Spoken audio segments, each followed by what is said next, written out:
যে নামাজ ছেড়ে দিয়েছে সে ইসলাম থেকে বের হয়ে গেছে। আর যে নামাজ ছাড়েনি, শত অন্যায় অবিচার পাপ থাকবে, আল্লাহর সাথে তার সাথে ক্ষমা চাইবে, আল্লাহ মাফ করবে, আর করবে না, প্রতিশ্রুতি দেবে, আবার মানুষ হিসেবে দুর্বল হয়ে যাবে, আবার আল্লাহর কাছে মাফ চাইবে, লজ্জা পাবে না, আল্লাহ আবার মাফ করবে।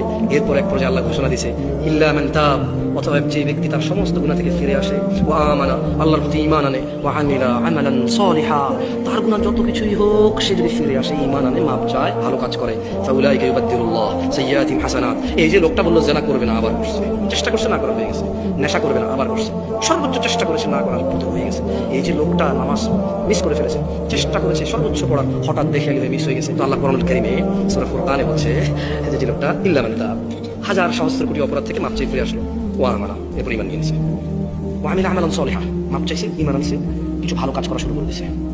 তাহলে হচ্ছে ফাউলাইক, তার পিছনের যে হাজার লক্ষ কোটি সহস্র গুনাহ আছে, ইউবাদদিলুল্লাহ, আল্লাহ বদল করে দেবে গুনাহগুলোকে, শুধু মাপ না, এগুলোকে আল্লাহ বদলাই দেবে, এক্সচেঞ্জ করে দেবে, কিসে? সাইয়্যাতিহিম হাসানাত, নেকিতে পরিবর্তন করে দেবে সবগুলোকে।